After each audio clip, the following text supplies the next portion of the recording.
രണ്ട് കൂട്ടർ തമ്മിൽ ഇണ ചേരുന്നത് അങ്ങനെയൊക്കെ സ്വപ്നം കണ്ടാലത് ദോഷമാണ്. എന്നാൽ ചില കാര്യങ്ങൾ നല്ലതാണ് താനും. നമ്മൾ സ്വപ്നം കാണുന്നത് നമ്മുടെ ആ മനസ്സിൻ്റെ അവസ്ഥ, നമ്മുടെ ഉപബോധ മനസ്സ് ഏത് രീതിയിലാണോ പ്രവർത്തിക്കുന്നത് അതനുസരിച്ചാണ് നമ്മൾ സ്വപ്നം കാണുന്നത്. നമ്മൾ ചിലപ്പോൾ ഡീപ്പായിട്ട് ഉറങ്ങാൻ പറ്റും, ചിലപ്പോൾ അത് സാധിക്കില്ല. അപ്പോൾ അങ്ങനെയുള്ള സമയത്താണ് നമ്മൾ സ്വപ്നങ്ങൾ നിമിത്തങ്ങളാകാറുണ്ടോ?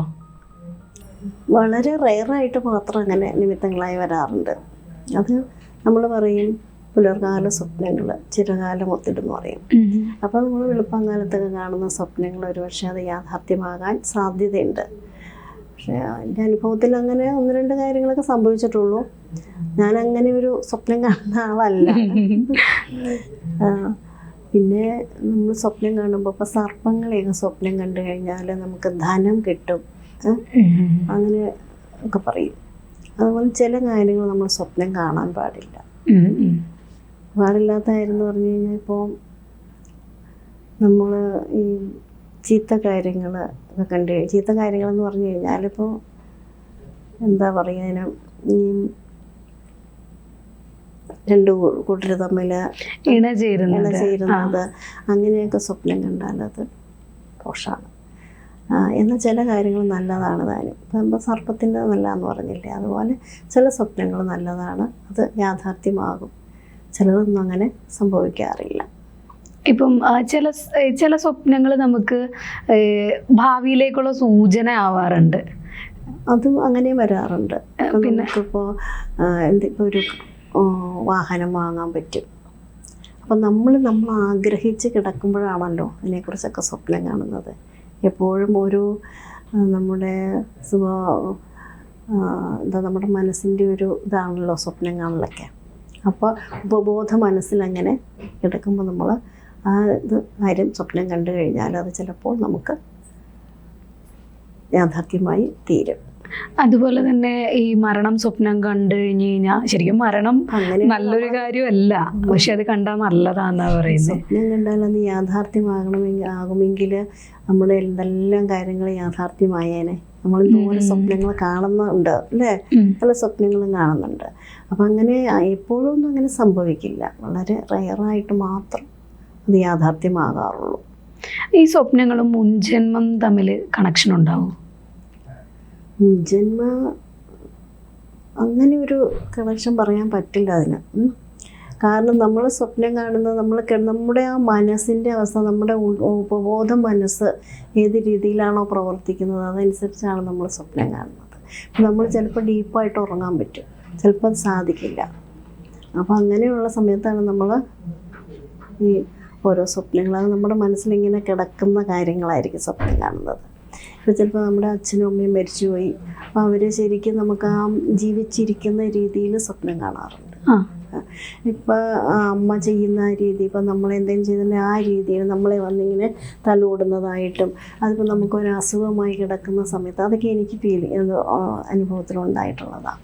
ഒരു ദിവസം ഉച്ച സമയത്ത് ഞാനിങ്ങനെ മയങ്ങുന്ന സമയത്ത് എനിക്ക് സുഖമില്ലാതെ കിടക്കുമായിരുന്നു, പനിയുള്ള സമയമായിരുന്നു. ആ സമയത്ത് എൻ്റെ അച്ഛൻ വന്നിങ്ങനെ തലോടുന്നതായിട്ട് ഞാൻ സ്വപ്നം കണ്ടു. അപ്പോൾ അതൊക്കെ നമ്മളെത്രമാത്രം സ്നേഹിക്കുന്നുണ്ടോ അവരെ, അതനുസരിച്ചാണ് അവരെ നമ്മൾ സ്വപ്നം കാണുന്നത്. അതിൽ നമുക്ക് ഭയപ്പെടേണ്ട ആവശ്യമില്ല. പക്ഷേ തെറ്റാണോ ശരിയാണോ എന്നറിയില്ല, നമ്മൾ ഈ മരണം അടുക്കുമ്പോഴാണ് മരിച്ചുപോയ കാരണവന്മാരൊക്കെ സ്വപ്നത്തിൽ വരുന്നേ എന്നൊരു കാര്യമാണ്. കാരണം പല സ്ഥലത്തും ഇങ്ങനെ കാരണന്മാരിങ്ങനെ കിടക്കുമ്പോൾ, സുഖമില്ലാതെ കിടക്കുന്ന സമയത്ത് ഒരു 90 വയസ്സൊക്കെ ആയവരിപ്പോൾ എപ്പോഴും അവർ മരിച്ചു പോയ ആളുകളെ കുറിച്ച് ഇങ്ങനെ എപ്പോഴും പറഞ്ഞുകൊണ്ടിരിക്കും. അമ്മ അച്ഛൻ അവിടെ വന്ന് നിൽക്കുന്നുണ്ട്, ഇവിടെ വന്ന് നിൽക്കുന്നുണ്ട്, അവരെന്നെ വിളിക്കുന്നുണ്ട്, എനിക്ക് പോകാറായി, ഞാൻ പോകുവാണ്, അങ്ങനെയൊക്കെ ചിലർ പറയണ കേട്ടിട്ടുണ്ട്. അപ്പോൾ അതൊക്കെ ഇതുകൊണ്ടാണ്. അപ്പം സ്വപ്നം നിമിത്തമാകുന്നതിനെ കുറിച്ചൊന്ന് പറയാമോ? സ്വപ്നശാസ്ത്രം എന്നൊന്നുണ്ടെങ്കിൽ. സ്വപ്നശാസ്ത്രം എന്ന് പറയുന്ന ഒന്നുണ്ട്. അത് നിമിത്തമാകുന്നത് ഈ പറഞ്ഞ പോലെ നമ്മൾ അതിനെ ഗാഠമായിട്ട് അതിനെ കണ്ട് സ്വപ്നം കണ്ട് അതിങ്ങനെ യാഥാർത്ഥ്യമാക്കാൻ വേണ്ടി നമ്മൾ സ്വപ്നം കാണും ചില സ്വപ്നങ്ങൾ. ശരിയാണ്. അപ്പോൾ അങ്ങനെ വരുമ്പോഴാണ് അത് യാഥാർത്ഥ്യമായി വരും. അത് മുജ്ജന്മത്തിലെ ആ ഒരു ഇതിൻ്റെ അനുസരിച്ച് നമ്മൾ സ്വപ്നം കാണാൻ സാധിക്കാറുണ്ട്. പിന്നെ ചില സംഭവങ്ങൾ ഓർത്ത് നമ്മളിങ്ങനെ കിടന്നാലും ചിലപ്പോൾ സ്വപ്നം കാണാൻ പറ്റാറില്ല. ചില സ്വപ്നങ്ങൾ കണ്ടാൽ മറന്നു പോകും. പക്ഷെ പിന്നീട് എപ്പോഴെങ്കിലും ഒക്കെ ചില സ്ഥലങ്ങൾ, ചില ആളുകൾ മുൻപ് എപ്പോഴും കണ്ടിട്ടുണ്ട്, സ്വപ്നത്തിലാണോ അങ്ങനെയൊക്കെ തോന്നുന്നത് എന്തുകൊണ്ടാണ്? അത് ആത്മബന്ധമാണ് അതിനൊക്കെ കാരണം. പിന്നെ ഈ പേടിപ്പെടുത്തുന്ന സ്വപ്നങ്ങൾ അതെന്തുകൊണ്ടാണ് ഉണ്ടാവുന്നത്? പേടിപ്പെടുത്തുന്ന സ്വപ്നങ്ങൾ നമ്മൾ ഇപ്പം ഒരു ഡ്രാക്കുള പോലെയുള്ള പുസ്തകങ്ങളൊക്കെ വായിക്കില്ല, അങ്ങനെയുള്ള പുസ്തകങ്ങളൊക്കെ വായിച്ച് അധികം രാത്രിയിൽ ഇങ്ങനെ ഇരുന്ന് ഉറക്കളിച്ചിരുന്ന് വായിച്ച് അപ്പോൾ കുറേ കഴിയുമ്പോൾ അങ്ങനെയുള്ള കുട്ടികളൊക്കെ ചിലപ്പോൾ ഭയപ്പെട്ടൊക്കെ വിളിക്കാറുണ്ട്, അങ്ങനെ സംഭവിക്കാറുണ്ട്. മനസ്സിന് ധൈര്യം ഉണ്ടെങ്കിൽ ഇതൊന്നും ഉണ്ടാകില്ല. ഞാൻ പറഞ്ഞില്ലേ, എല്ലാ ദുഃഖത്തിനും കാരണം നമ്മുടെ മനസ്സാണ്. അല്ല, സ്വപ്നം എന്ന് പറയുമ്പോൾ ശരിക്കും നമ്മൾ നടക്കാൻ ആഗ്രഹിക്കും, നമ്മുടെ ആഗ്രഹമാണ് പലപ്പോഴും സ്വപ്നങ്ങളാകാറുള്ളത്. പക്ഷെ അതിനിടയിൽ ഭയങ്കര പേടിപ്പെടുത്തുന്ന സ്വപ്നങ്ങൾ വരുന്നതിൻ്റെ റീസണാണ് ഞാൻ ചോദിച്ചത്. അതെന്താണ് ഒരു ഇപ്പം നമുക്ക് ഉറങ്ങാൻ പറ്റാതെ വരുമ്പോൾ അതാണ്, അങ്ങനെയാണല്ലോ നമ്മൾ സ്വപ്നത്തിൽ കൂടെ സഞ്ചരിക്കുന്നത്. സ്ഥിരമായിട്ട് അത്തരത്തിലുള്ള സ്വപ്നങ്ങൾ തന്നെ കാണുന്നവരുണ്ട്.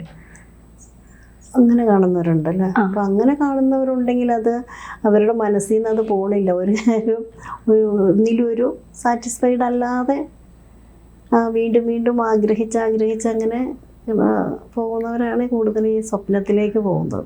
ഇതൊക്കെ ഇങ്ങനെ ഒരു പ്രശ്നമായിട്ട് വരുവാണെങ്കിൽ നിങ്ങൾ നിങ്ങളുടേതായ രീതിയിൽ പറയുന്ന പരിഹാരങ്ങളൊക്കെ എന്തൊക്കെയായിരിക്കും? നമ്മൾ ക്ഷേത്രത്തിലൊക്കെ വഴിപാട് കഴിക്കാൻ പറയും. ഇപ്പോൾ അല്ലെങ്കിൽ നാരായണീയത്തിലേക്ക് ഓരോ ശ്ലോകങ്ങളുണ്ട്, അപ്പോൾ അത് ജപിക്കാൻ പറയും. അതുപോലെ ദേവി മഹാത്മ്യത്തിലെ 11ാമത്തെ ഇതിലൊരു ഇതുണ്ട്, അത് ജപിക്കാൻ പറയും. അപ്പോൾ അതൊക്കെ ജപിക്കുമ്പോൾ പിന്നെ വിഷ്ണു സഹസ്രനാമം ജപിച്ചാൽ, അതുപോലെ ലളിതാ സഹസ്രനാമം ജപിച്ചാൽ നമ്മളിതിൽ നിന്നെല്ലാം വ്യക്തമായി പോകും.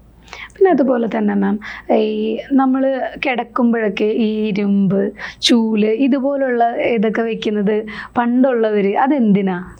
അതിനൊരു ശാസ്ത്രീയമായിട്ടുള്ളൊരു പറയാനില്ല. അതൊക്കെ ഈ പറഞ്ഞ പോലെ നമ്മൾ ഒരു പണ്ട് മുതലേ ചെയ്തു പോയിരുന്ന ഒരു ആചാരം അത്രേ ഉള്ളൂ. ഇപ്പോൾ ഒരു കുഞ്ഞിനെ കിടത്തുവാണെങ്കിൽ ഒരു ഇരുമ്പ് അതിൻ്റെ ചോട്ടിൽ വെച്ച് കഴിഞ്ഞാൽ ആ കുട്ടി അല്ലെങ്കിൽ ആ കുട്ടി പേടിച്ച് കരയും എന്നൊക്കെയുള്ളൊരു തോന്നലാണ്. ഇപ്പോഴത്തെ ഇന്നത്തെ സാഹചര്യത്തിൽ കുട്ടികളൊക്കെ വളരെ സേഫായിട്ടാണ് കിടന്നുറങ്ങുന്നത്. അപ്പോൾ അവിടെ അങ്ങനെ ഒരു പേടി ഉണ്ടാകേണ്ട ആവശ്യമില്ല. കുട്ടികൾ സ്വപ്നം കാണാറുണ്ടാവും? കുട്ടികൾ സ്വപ്നം കാണും. APJ അബ്ദുൽ കലാം എപ്പോഴും പറയില്ലേ, സ്വപ്നം കാണണം. അപ്പോൾ നമ്മൾ സ്വപ്നം കാണുക എന്ന് പറഞ്ഞു കഴിഞ്ഞാൽ നമുക്ക് നടക്കാനുള്ള കാര്യങ്ങൾ, നല്ല നല്ല കാര്യങ്ങൾ സ്വപ്നം കാണാൻ വേണ്ടി നമ്മൾ ശ്രമിച്ച് സ്വപ്നം കാണുകയാണെങ്കിൽ നല്ലതായിരിക്കും. അല്ല, ഞാൻ ഈ കുഞ്ഞുങ്ങള്, ഇപ്പൊ ജനിച്ച കുഞ്ഞുങ്ങൾ ചിലപ്പോൾ കരയുമ്പോഴൊക്കെ പറയില്ലേ, എല്ലിട മുത്തി വരുമ്പ എന്ന് പറയും. അതായത് കരയും, ചിലപ്പോൾ പെട്ടെന്ന് ചിരിക്കും, ചിലപ്പോൾ പെട്ടെന്ന് കരയും. എല്ലിട മുത്തി വരുവാന്ന് പറയും. അങ്ങനെ ഒരു ഇതുണ്ട്.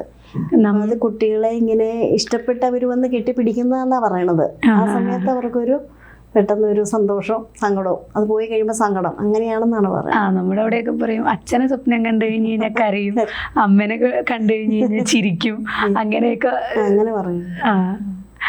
Okay, thank you. നിങ്ങളുടെ ജ്യോതിഷപരമോ വാസ്തുപരമോ ആത്മീയപരമോ ആയിട്ടുള്ള പ്രശ്നപരിഹാരങ്ങൾ ഇവിടെ വരുന്ന പണ്ഡിതന്മാരുമായി സംസാരിക്കാൻ താല്പര്യപ്പെടുന്നവർ താഴെ കാണുന്ന നമ്പറിൽ ബന്ധപ്പെടുക. ജ്യോതിഷവുമായി ബന്ധപ്പെട്ട എല്ലാ വിശേഷങ്ങളും നിങ്ങളിലേക്കെത്താൻ ABC ജ്യോതിഷം സബ്സ്ക്രൈബ് ചെയ്യുക.